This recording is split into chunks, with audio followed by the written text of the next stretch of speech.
నా over mass చేపల fry అయితే చేస్తున్నానా మా వదిన చేస్తుంది. ముందుగా ప్రిపేర్ చేసి పెట్టుకుంది ఇది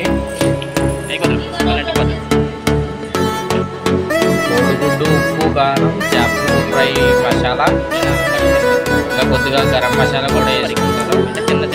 దీంట్లో ఇవన్నీ మిక్స్ చేసి ఒక అరగంట పెట్టుకోవాలి.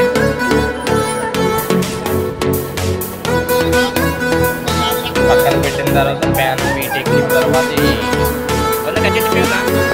ఫ్రై చేసుకోవాలి. కట్టెల పొయ్యి ఇది మంట అయితే మొత్తం మనకి ఏమవుతుందో ఎలా అవుతుందో అన్ని కరెక్ట్గా తెలుస్తూ ఉంటుంది. వాటర్ ఒక 50 గ్రాములు ఆయిల్ అయితే పడుతుంది. మొత్తం అది వాటర్ ఇదంతా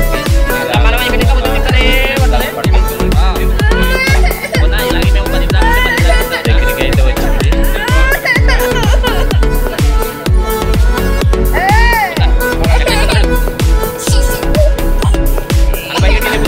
మొక్క అయితే బ్రౌన్ కలర్లోకి వచ్చి పోయింది. అదైతే మనం అటు ఇటు చెప్పి ఒక పెట్టుకుంటే కలర్ మనకి నచ్చినంత కలర్ పెట్టుకోవచ్చు. కట్టెల పొయ్యి కదా మనకు తగ్గుతుంది. పెద్ద స్పీడ్గా అయితే లేదు. రోగం పెట్టి దాంట్లో ఎదుగో మా సైడ్ ఇది మా వాడైతే మొత్తం 3 మొక్కలు 2 మొక్కలు ఉన్నాయి. వండినప్పుడు పెట్టినాను అదనేసి కాబట్టి మా వాడు చేయలేదు.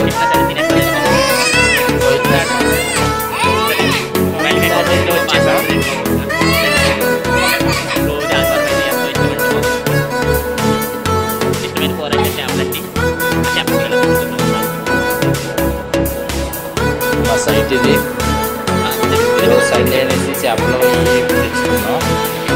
తెచ్చుకుని అయితే ఫ్రై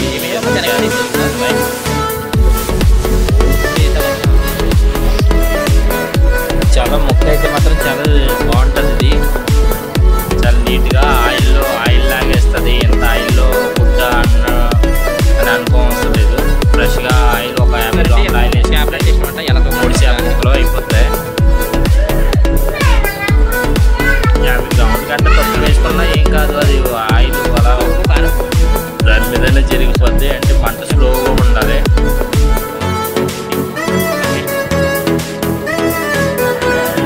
నీట్గా దాన్ని కలిపి పెట్టేసి రసం ఉంటుంది కాబట్టి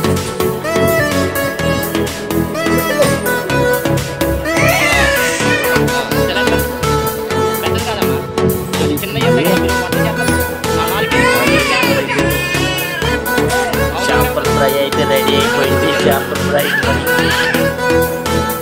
చాలా సూపర్ టేస్టీగా ఉంటుంది అంటుంది మా వదిన అయితే. ఎంత చక్కగా చెప్తుందో చూడండి. సాఫీగా స్లోగా చేపలన్న మా ఇష్టమే.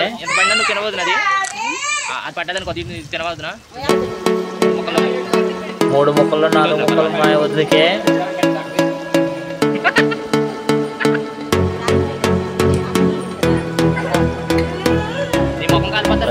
రెడీ అయిపోతుంది.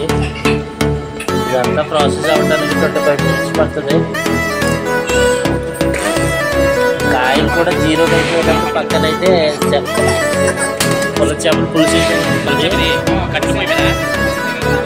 చిన్న పులచేపలు ఇచ్చారు. దాన్ని పులచేపల పులుసు అయితే చాలా స్పైసీగా ఉంది. మంచి రేట్లో కొన్నారు. కట్టెల పొయ్యి మీద వంట చాలా నీట్గా ఉంటుంది.